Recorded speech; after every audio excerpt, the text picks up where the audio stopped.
Hello, and he shoots. He score. Oh, no, he does not score. Never mind. Hi everyone. Um, hi again. Yeah, it's been a long day. I'm really tired, but Me too. All right, you know what? Let's cut this intro short. We're a little loopy. We're a little loopy right now because it's been a long day, and this is the first time we've ever recorded 2 episodes in one day, 2 rides in one day. Yeah.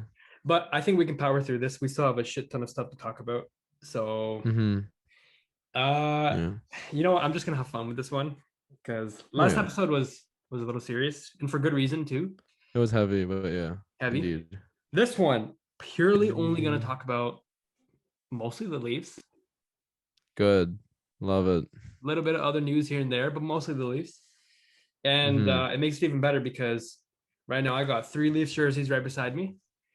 Simon's wearing a Leaf jersey right now. I got my Simmer jersey on while watching the Leafs game right now. Yeah, a little bit. I'm a little distracted, but yes. So this will be our love letter to Leafs Nation. Not really. I guess. Yeah. I mean, why don't we do this? Let's start with the first Toronto Maple Leafs trade, the first significant one of this season. Okay. Yeah. Okay. Just I'm gonna pull up Cap Friendly 1 second. Just gonna need to have some of this information in front of me. While you pull that stuff up, I have some stuff in front of me, so I will quickly list this out to anyone listening. All right. So February 19th, and again, if you're listening to this episode, that means we're in the process of catching up to the world right now because we took the last 2 weeks off. However, we don't care. We took the time off because we needed to. February 19th, Nick Ritchie was traded. That was the biggest move of the Leafs so far. So context here.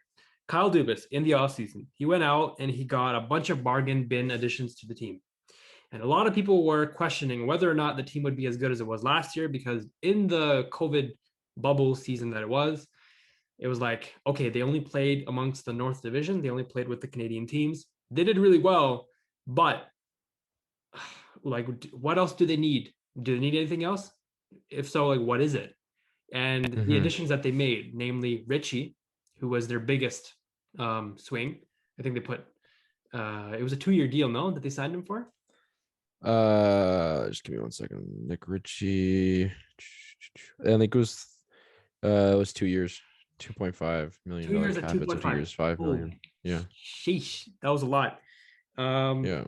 And then they also signed Bunting, who is absolutely fucking phenomenal.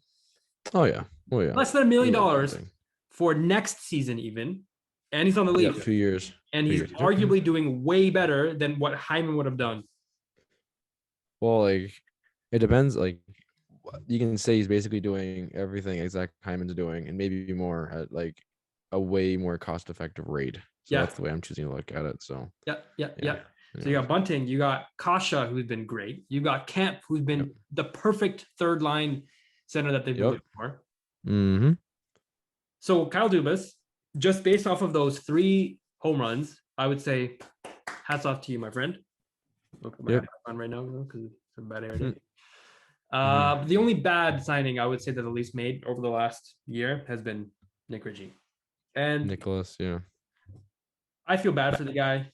He's a good guy. He tried his best. You could see it in his face that he really wanted to be a Leaf and he was trying his hardest, but it just didn't work out. Like, I think his play style does not suit the system that Sheldon Keefe has set up.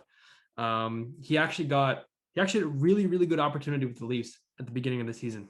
First line, playing with Matthews and Marner, or Matthews and Nylander, right? Like, he played a consistent top 6 role, or at least tried to, for the first couple weeks of the season.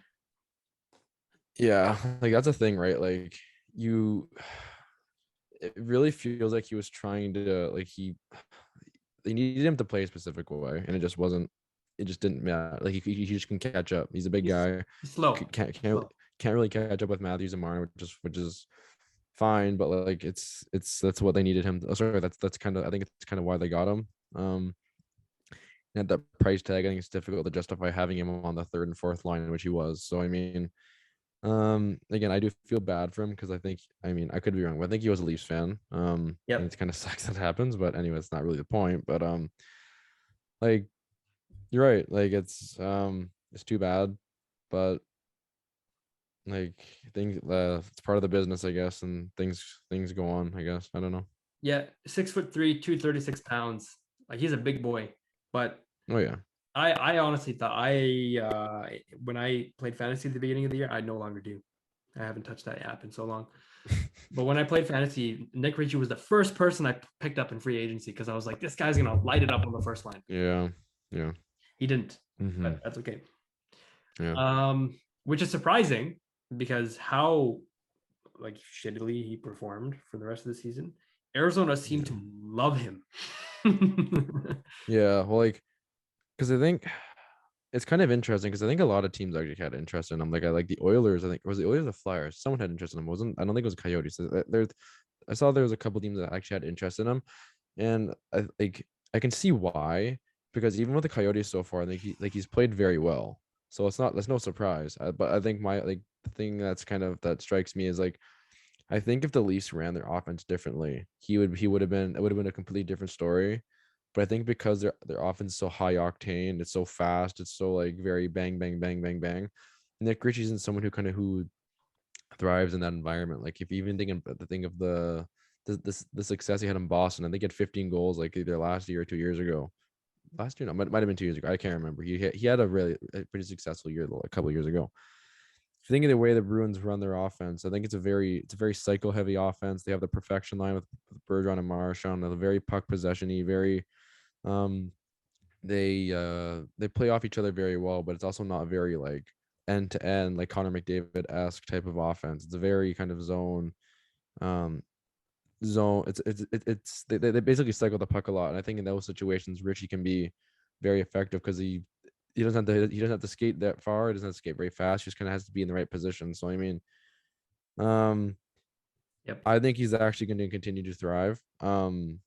Maybe not necessarily in Arizona, but maybe he gets flipped at the deadline again for someone for another asset if they can build up his trade value. I don't know, but um, I'm not super surprised that he's doing better in Yep. what's it called in Arizona. Arizona. He has Yeah, more opportunity in Arizona too. Like for sure, The absolutely. Leafs are known for their transition, like suddenly going from defense to offense in no time flat, and Oh going yeah, from one zone to the other. He can't really keep up with this type of system, right? yeah, yeah. Um, his let me pull up his stats right now. What does Nick Ritchie have this season? So 37 He's games four played, goals. I know that. Yeah, 37 games played, 3 goals. And his he has fourth one one, tonight. his fourth one came tonight. Arizona is playing Yeah, Detroit right now, and they're winning 3-1. So fourth goal is tonight. He has 8 assists and 11 points, -5 on the season. His shooting percentage is. What do you think his shooting percentage is for this season? 3%. Yes, 3.8 on Toronto, but on Arizona it's 14%, which is a career high. Oh my god, But that's to be fair, fucked. it's only 4 games played. So, Still, that's crazy. yeah, I feel bad for him. We'll see what happens. I think he'll be a good addition, but I was just surprised when Arizona GM Bill Armstrong Hmm. said we're always in the thought process of trying to move some of our assets along as we get closer to the deadline. This is a deal that popped up for us that we're able to acquire a big, strong, tough player that can add secondary scoring. He's an exciting player Yeah, for us. We tried to acquire him in the summer, weren't able to get it done. So when this popped up, it really, really excited us. So he's high on him. The Arizona GM yeah, is pretty high on him.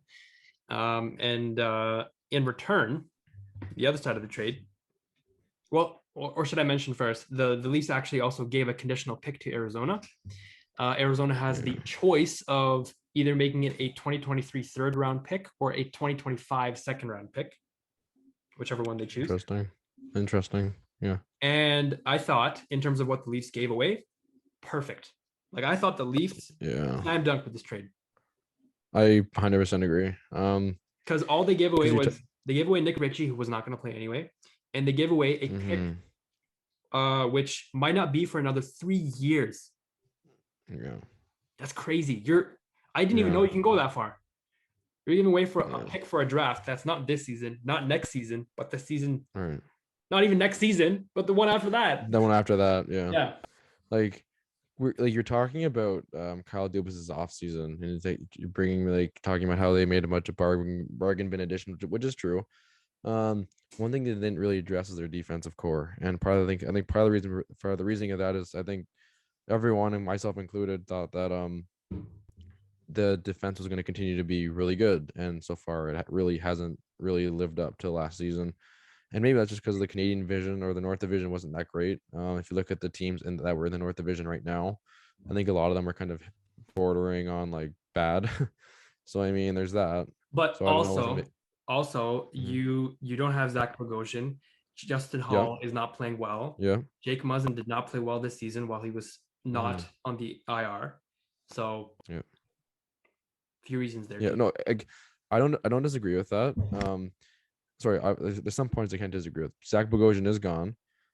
Justin Hall, I think he's been a lot better recently. I don't know. I don't know if that's the thing of Jake Muzzin being around. I'm not sure if there's the correlation there, but I do think that Justin Hall's been a bit better as of late. I will give him credit because I have given him a very, very hard time. As has everyone else. Yeah, like everyone has, and like I think it's fine, but like I think if we're gonna be that hard on him, we kind of have to give him his flowers when he's earned them. Travis Dermott's been very inconsistent, so it's kind of like it's I think it says a lot that Kyle Dubas was basically able to take the player who I think a lot of people are saying was probably the worst signing of the offseason. He was basically able to address a need and without having to give it much more than Nick Ritchie, which I'm not complaining at all. Anyways, so yeah, like I think that's really all I have to that's really my main thought on. I mean, they did get Ryan Dzingel as well, who was claimed off of waivers from the Sharks. So like the Leafs just get more cap space. I don't think they're really planning on using him anyway. So I mean, it honestly might be the best for both parties that he got claimed. But again, I hope Nick Ritchie continues to thrive because I do think he's way better than what he showed in Toronto. But yeah. Dzingel Arizona just gave as just kind of like we don't really need him. Just use him if you want to. Basically, yeah. Like and honestly, I don't even want to spend too much time on him because he was claimed by the Sharks. So it is what it is. It happens. Basically, yeah. So basically, what the Leafs got out of the trade was Ilya Lyubushkin. I'm more familiar with him now that I've watched him the last few games, but like I've never heard of him before. Brand new name for me. Yeah. I don't know. I always heard his name in passing. I think he played for the Flyers. Then I think he went to the Coyotes. Now I think he's obviously with the Leafs. But I've heard him in passing. But he's not someone who's he's not a Cale Makar. He's not someone who's super offensive, super offensively talented or whatever. He is what he is, and I think a lot of Leafs fans know what he is. He's going to be a guy who can hopefully try to somewhat replicate Zach Bogosian, big body, hopefully very physical. That's all you're really getting with him. So I mean, I think a lot of fans understand that. But pure just defensive defenseman, someone trying to mimic Nick Hjalmarsson style, if anyone remembers him. Yeah. Oh yeah. Hammer. Like his career high in points is actually this season, Arizona, 46 games played, 9 assists. Before that, it was Arizona, 42 games played, 2 points, 1 goal, 1 assist. And then each of the 2 seasons before that, 4 points each, 4 assists each. Yeah. So yeah. 1 career NHL goal. Yeah. You're joking. No. Oh my God. Okay. Yeah. So yeah, there you go. There it is. Right. Anyways. Yeah. I don't really have much else to add on that trade. Again, good for Kyle Dubas, good for Arizona for getting someone they said they wanted in the offseason and a draft pick. I don't really think there's much more to really add. It's not really that deep. Yeah. Bush, nicknamed Bush. His cap hit is $1.35 million, but now that Dzingel is gone, the Leafs actually ended up saving about $1 million in cap space, which is huge. But yes, which is great. And so basically, the trade, in summary, was conditional second or third round pick, either next year's draft or 3 drafts from now, plus Nick Ritchie or Ilya Lyubushkin. Phenomenal. Right. Good job, Kyle Dubas. Yeah. Yep. 100%. Nothing to add. Yep. But there is an additional note to this page because a couple days just after this trade, the Leafs got Carter Hutton from the Arizona Coyotes for future considerations. Which basically means for free, essentially. Yes. Yeah, like there's really not much to add here. The Leafs have goaltending depth now. He cleared waivers. He cleared waivers the day before, so he can now go up and down with the team without having to clear waivers again, which is super nice, especially if depending on how they feel about Mrazek and Campbell, if they feel like they want to give Carter Hutton a shot, they can bring him up and send him back down without any other problems with the exception of like making the cap number work. But like, yeah, I think it's definitely nice. It definitely feels like he's this year's version of Dave Rittich from last year, where they basically got him for I guess like a 5th round pick. So not much, but again, Dave Rittich was basically just goaltending depth to try to help Soup, because I think Freddie was also hurt at the time. So like, again, really not that deep. I really like the move because you basically gave up virtually nothing to get basically a backup goaltender, maybe AHL starter. Maybe that's his ceiling now, or maybe that's his floor. I don't really know. But yeah, like he's like, you're basically he's a lottery ticket. Hopefully hopefully it pans out. Yeah, right now he is signed for how much is he signed? I'd imagine it'd be 1 year at like 750K. I think that's generally what it is. Yeah, 750K. 750K. That's exactly what it is. Yeah. Okay. And it's just 1 year. Yeah. His best season came in St. Louis when he played 32 games during the 17-18 season. Yeah. He had a 931, but every season since then, bad, and more bad. Yeah, well, to his point, sorry, don't have to like, to be fair to Carter Hutton, I do think after that year, he played for the Buffalo Sabres, who have been just absolutely awful. But now his numbers haven't gotten better either. So I mean, it's probably a bit of both. But anyways, just to go off of your point, Buffalo 908 save percentage in 50 games played. Buffalo 39 games played the season after 898. Buffalo that's bad. played the season after 886. Okay, yeah. Arizona 3 games played this season 741. Oh my god. Okay, that's bad. That's bad. But I mean, like, you got it for free, so whatever. Yeah, I mean, again, the Leafs have a pretty solid development team, I think. So I mean, hopefully they can help him try to help him find his game. And hopefully Jack and Mrazek can too, so we don't have to use him, but that's okay. Yeah. Yeah. Speaking of which, man, the Leafs, they went from being well, I'm not going to speak for Mrazek. Soup was one of the best goaltenders in the world this season, up until about the All-Star break. Yeah. Just before the All-Star break and everything onwards, this man has fell off a cliff. And I don't know, like I previously said, like maybe it's just because he was tired because he was playing a lot of games, which still may be true because now he's resting more and more because Mrazek's playing like every game. Who's playing right now? Campbell. Okay, yesterday I think against Mrazek. Yes, it was Mrazek. Yeah. And I think if you go back in November and they had this back-to-back schedule, I guarantee you it would have been Campbell first, Mrazek second. Yeah, perhaps. I don't know, but yeah, probably. Basically, his confidence is just destroyed right now. A lot of people are saying that. He's just, and the way he treats himself after every game, this could be a result of that. He's like very hard on himself. His personality is always like, if I don't absolutely steal a win for this team, I hate the way I play. That's the vibe I get from Campbell, especially in his interviews. Yeah. So it's like maybe he just needs a breather. Maybe he just needs some time off because he also has never played this many games in a season before. But that's a very good point. It's something I think probably needs to be brought up. Like he is, oh boy, like this is going to be probably the most games he's ever played in his career.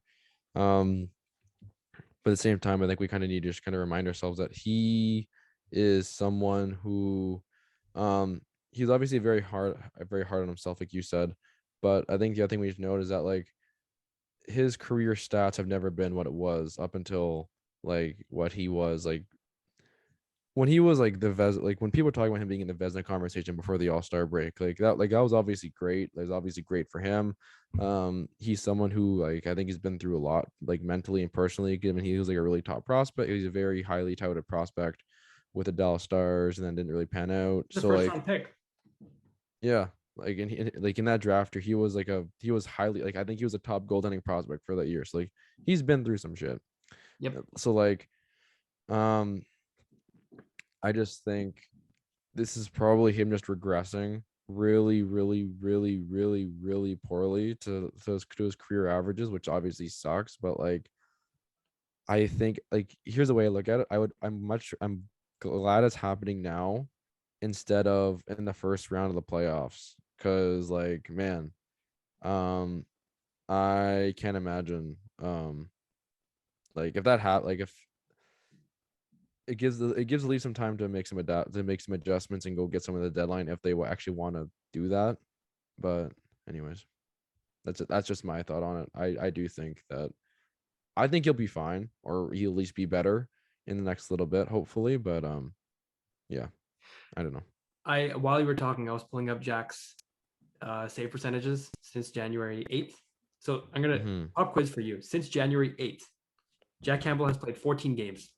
1, 2, 3, 4, 5, 6, 7, 8, 9, 10, 11, 12, 13, 14. Of those 14 games, how many do you think he has an 800 save percentage in? Like an 8 something. Did you say 14 games? Yeah. How many of those do you think he has an 8 something save percentage? 8 something. I'll say 10. I'll say 10. He has 9 with an 800. Yeah. So it's 1, 2, 3, 4, 5, 6, 7, 8, 9. He has 1 with a 667. So yes, you're spot on. 10 with an 8 something or under. Only 4 of those games, he had a 912, which is average against Vegas. He had 969 against New Jersey. He had a 920 against Seattle. But hey, he had a 978 against Pittsburgh. That 4-1 win, remember? Yeah. Other than that, oh man, not good. Not at all. Interesting. Which is weird because what do you think his record is during that same span? 14 games. It's gonna be something ridiculous. It's gonna be 12-2 or something like that. Yeah. It's not 12-2, but like but it's gonna be like I don't know what the numbers are, but it's probably gonna be like 6-4. I'd say 6-4. Okay. So, oh boy. Okay. Yeah. So, what would you expect? So, what this tells you is the Leafs know that they have a goaltending problem right now. Mrazek's not playing the best hockey either. It's just they're finding ways to win now, which is great because it shows you. I was concerned about this at the beginning of the year. I was like, wow, the Leafs played really well, but I think Jack Campbell's stealing a lot of games for them. I don't know what will happen if Jack Campbell falters. Now that he is, I am thankful that the rest of the team is actually kind of stepping up in some ways. Listen, they're not playing the best hockey right now either. They lost some terrible games over the last 2 weeks. Yeah, that's true. Yeah. But they're still finding ways to get by. I think when Mrazek, or if Mrazek and Soup, they continue playing average, they'll be back in the way more winning than now. Yeah. And again, we'll see. We're gonna see what they're made of next a little bit because again, it's gonna impact very strongly what they do at the trade deadline. I don't think any really needs to be said, but it'll be really interesting to see what happens. Yep. Speaking of goalies, February 12th, Andrew Hammond was traded from the Wild to the Montreal Canadiens. Good for him. The Hamburglar has made it back to the Atlantic Division. Unfortunately, he just got injured. So there's a good chance. Did he actually? Yeah, he might not play for the Habs the rest of the season. However, he was part of the reason why the Habs went on a surprising 5-game winning streak. Yeah, fair. Yeah. No, you're not wrong. Like since February 9th, what do you think the Habs record is? They played 11 games. It's gonna be 11. It's like 7-4 or something like that. Exactly that. Yeah. 7-4-0. Wow. Yeah. Oh, you've been spot on in your pop quizzes today. I'm actually very surprised. Oh my god. Well, I knew Montreal was doing well, but oh my god, that is crazy. Holy shit. That and they've beaten some good teams along the way. They beat the Blues, Islanders, Leafs, Sabres, and Sens. Yeah. Okay, well, you got the Islanders, Sabres, and the Sens, but still.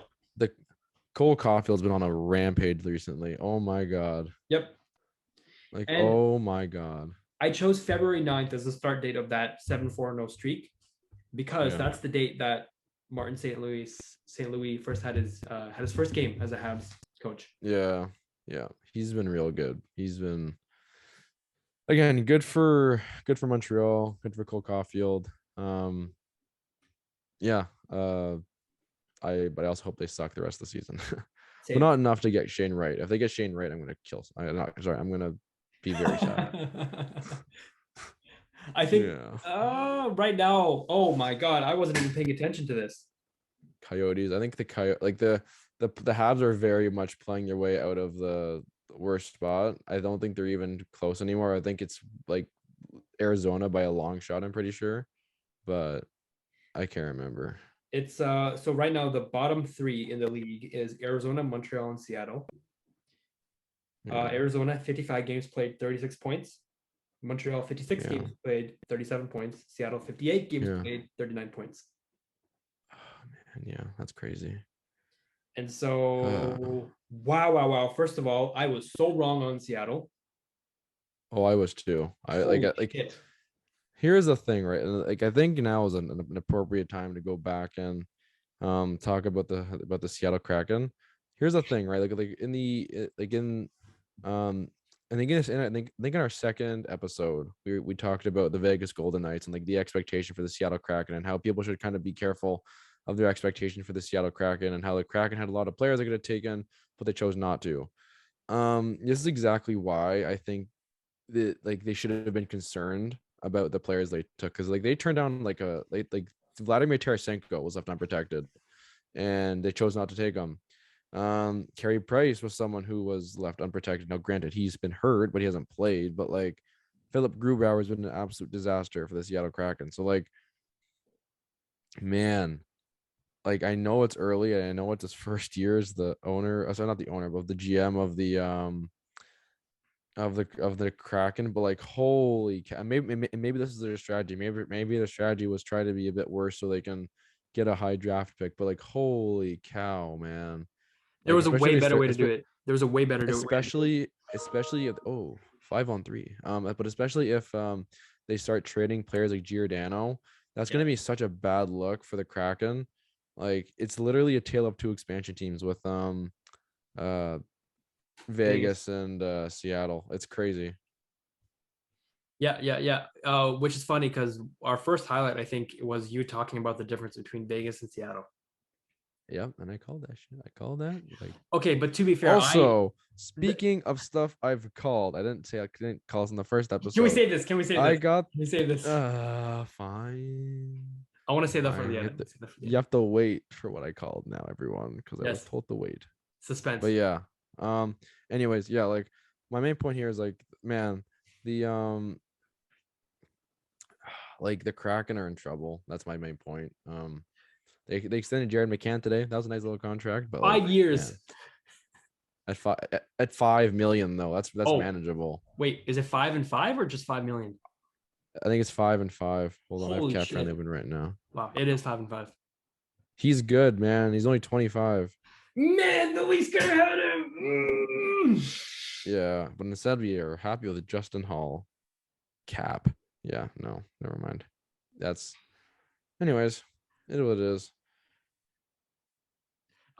Seattle, like this is the last thing I'm going to talk about them. Yeah. I had a feeling they could be bad, but I did not predict they would be this bad. I completely agree with that. Yep. And I don't think many people thought that either. Their whole thing was like, we want to try to prevent goals, but like their defense core, even after the expansion was just awful. And they made no real big moves in the free agency or like it just I just didn't know what they expected with this group. Yeah, it's not good. It's And like and this is the thing we talked about, like Vegas got some real good oh yeah, Willie, sorry, the 3-1 Leafs for those of you who are live hell yeah. streaming. Willie just scored, hell of a shot. But like here, like we talked about like how the Golden Knights got like Riley Smith and Jonathan. They got 2/3 of their first line from the Florida Panthers, because the Florida Panthers, I don't know if they're protecting someone or if they just like, but like the Kraken just, I don't know if they just didn't explore their options that well, but like, how do you not take an unprotected Vladimir Tarasenko?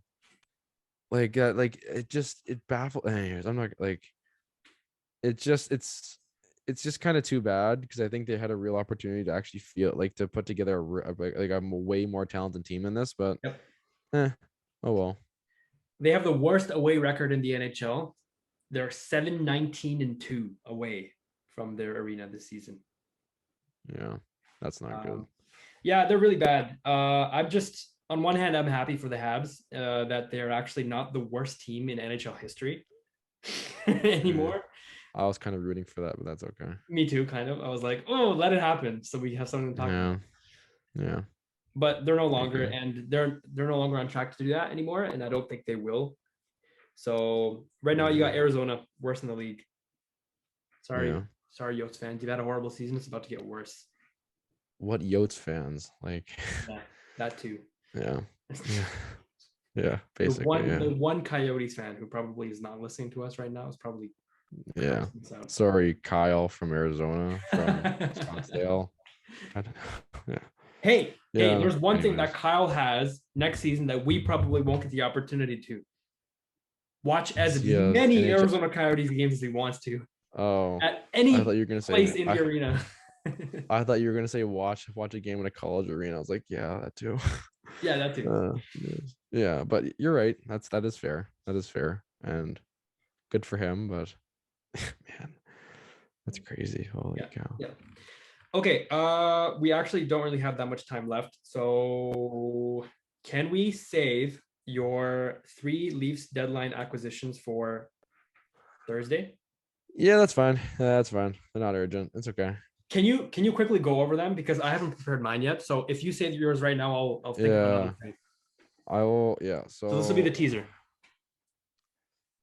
Man, okay. So just to preface, like, there's only one real player I'm actually comfortable with the Leafs giving all their assets for, and that's Jacob Chikrin of the Coyotes.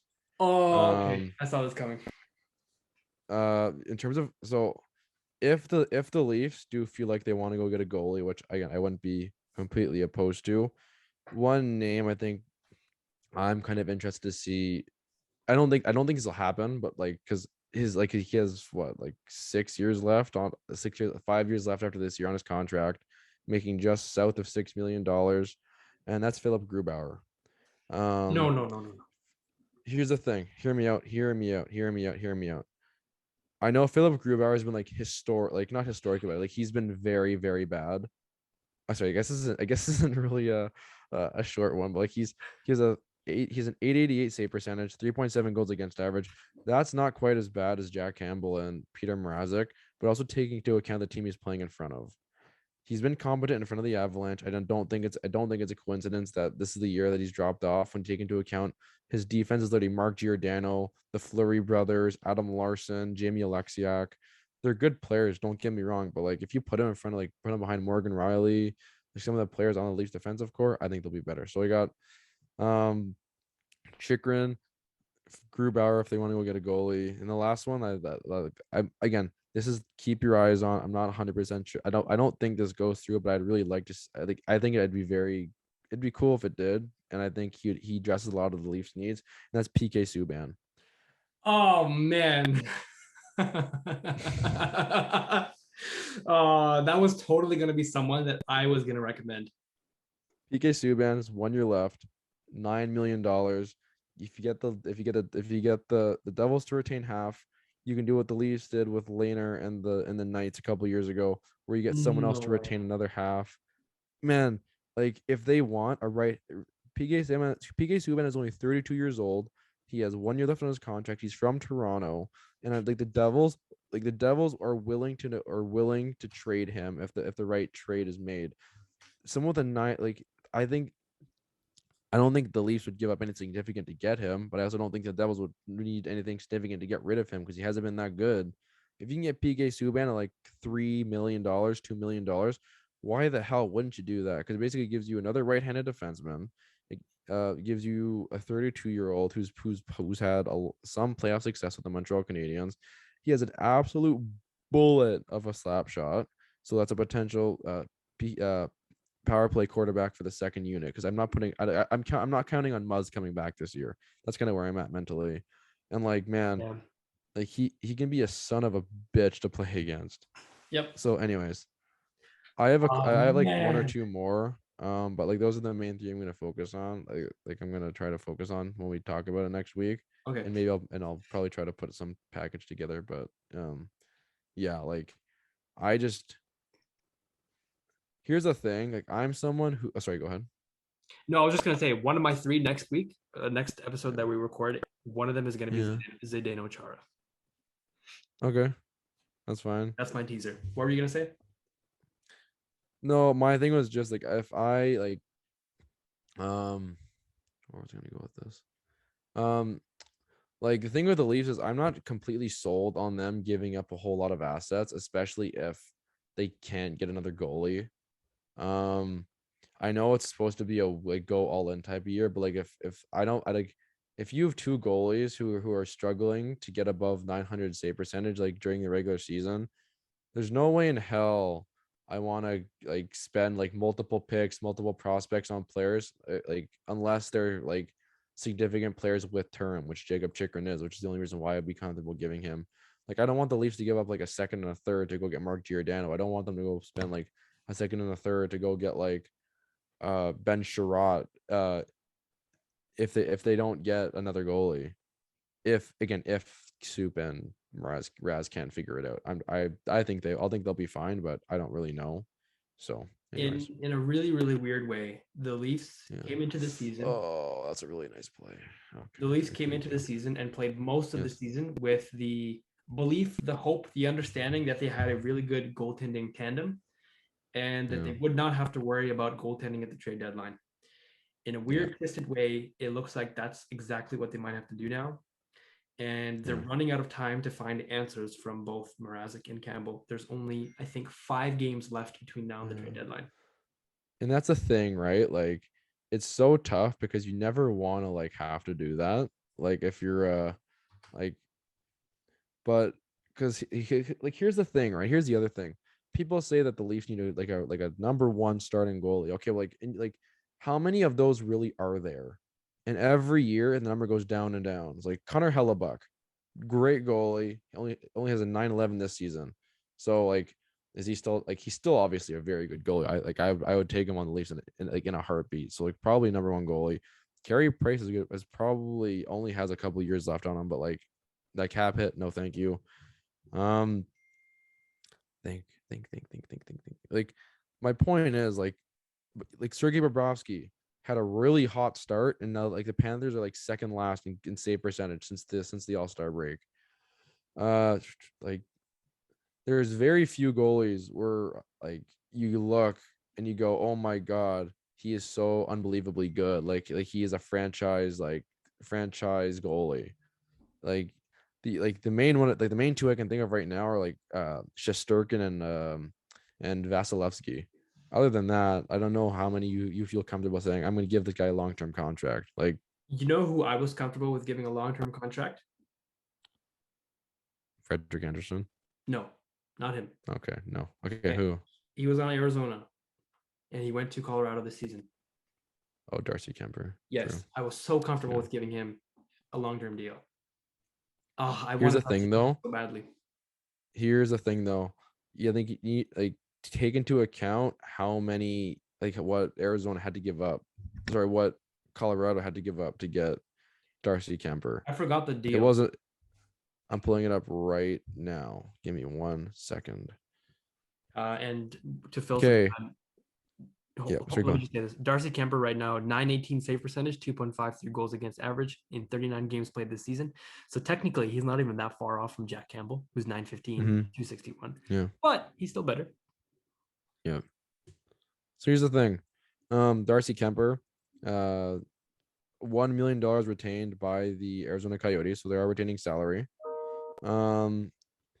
So they give up Connor Timmins, who is like I think he's still like a very highly regarded defense prospect, or not prospect, but like he's a young defenseman, should develop in the Coyote system relatively nicely. They give a first and a third. Holy shit. Okay, that's a lot. So like that is a lot, and it's like if you're gonna give that up, take into account that probably means you can't go do anything significant at the trade deadline, unless you're giving up like top prospects. Yeah. And like I am somewhat like I look at the Leafs prospect pool right now. I don't want to move anyone really. Like Robertson, I feel okay moving. Not great because I do think he has a lot to give. Niemela, the Finnish defenseman who's a right-handed shot. I want to give him I really don't want to move him, but if the Leafs want to get Jacob Chikrin, they're probably gonna have to move him, which breaks my heart. But like you're kind of like if you're hoping Niemela turns into something like a Jacob Chikrin anyways. So like, okay, fine, that I get. Like, but like, man, like Nick Robertson. You can't give up. He doesn't have any value anymore because he's been injured for a I don't long know time. about that. Like, I think a lot. I think teams would want him. Like, I think he's just had a really. I just think Robertson's had a really, really, really shitty luck. Very, very shitty. It sucks, but like again, in the two like in the 3 games he's played, or whatever, I think he scored twice, or like he has a goal and he's made some really nice plays. So like, and like you said, he has time to build up value. He has time to build up value before the trade deadline. Like, are you seriously telling me if you're the Dallas Stars with someone like someone who has someone like a John Klingberg, you wouldn't want Nick Robertson to play with his brother Jason on a first line I was somewhere just gonna say sometime down something the like line? that. I was just gonna say Yeah, something like that. yeah, yeah. Like, I think it makes a lot of sense if that's something the Leafs pursue, but like even now, like I can't see them giving up Nick Robertson because he seems like a guy who I think they could easily mold into someone like a like a Zach Hyman or a Michael Bunting, but with an even better shot. His shot is so hard. Yep, yep, yep. But anyways, yeah. And I might actually backtrack on the Dallas trade right now. Nick Robertson to Mm, Dallas because Dallas is currently first wild card spot. So I don't think they would give up Klingberg. they might, because think about it. Like they currently have 1, 2, 3. Like Haskanen, Lindell, Suter is a pretty solid 1, 2, 3. And if they don't trade John Klingberg, they're gonna True. basically lose him for nothing. True. You're right. So they could get it. So like again, like they get a pretty solid offensive like the forward prospect. Now, granted, I don't think the Leafs move him. So I don't think the Leafs move him for John Klingberg unless they can extend him before. Because I just don't think Klingberg's value is that high. But anyways, he's a Okay. good player. Don't get me wrong, but yeah. Okay. Let's quickly wrap up with your what were you gonna say? Say it now. Oh yeah, baby. I call those Heritage Classic jerseys so nice. Oh my god. I called it. I told y'all. Hell yeah. And the scary part is you were like spot on. Like not even Yeah. any difference between what you predicted and what the Yeah. jersey actually turned out to be. Like yeah. Crazy. Like here's the thing. Yeah. Yeah. Like it is slightly different. Who are you? Just a man with a dream. No, but it is slightly different, not super different. So like anyways, I would love to say that like, oh, I'm like the Messiah or whatever, but like it really wasn't that deep. I thought it was No. like I was more surprised more people didn't catch that, to be honest. Like once they came out with the preview, I was surprised a lot of people didn't say this. Anyways, doesn't really matter what I think. Yeah. Kind of I cool think though. Kind of funny. I think the only difference between what you predicted and what it actually turned out to be was the arenas. The word is a little darker in reality. Oh, Jordan had goal. Fuck you. Yeah, sorry. Yeah. Yeah, you heard that right. Yeah, sorry, I did. The thing is, on the one I pointed out on Uniform Database, again, you can check it out if you want. I don't even think it says arena on. I just think it says the T, which is why I think the arenas is navy on navy, because like it's there, but like you don't see it. But like I also don't think you're really supposed to see it, if that makes sense. So like very subtle. Very subtle. And on that note, like I know a lot of people aren't very high on them, which I get, like because again, like you said when me and you were talking about it, it's they had an opportunity to do a lot more with it than they actually did, which kind of sucks. But like I'm a real big fan of that navy blue. I don't think in my time as a Leafs fan they've had a navy blue uniform, and like man, like they you can do a lot worse than what they came up with. Nice color. It's a navy blue and a white. The arena's uniform, the arena's logo is pretty nice. So I don't know. Again, I know people have a lot of expectations about, like, not expectations, but I know people wanted something nicer, but I'm not exactly complaining or yelling at anyone for the design, because I actually kind of like they've really grown on me. Really have grown on me.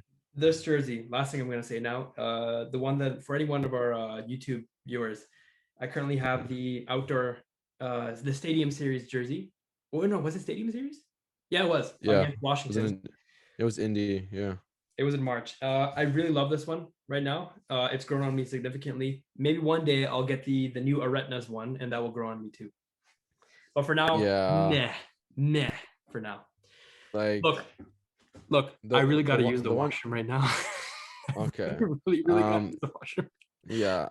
Still side note. So that Stadium Series jersey you like so much. It's probably my least favorite Leafs jersey to come out, like in the last like decade. Anyways, you got to go. So we'll wrap it here because we've already been going for quite a long time, like probably like an hour or so. So anyways, thanks again for listening. We'll be back on Thursday with one or two more episodes. Or sorry, we're gonna be recording this one or two more episodes.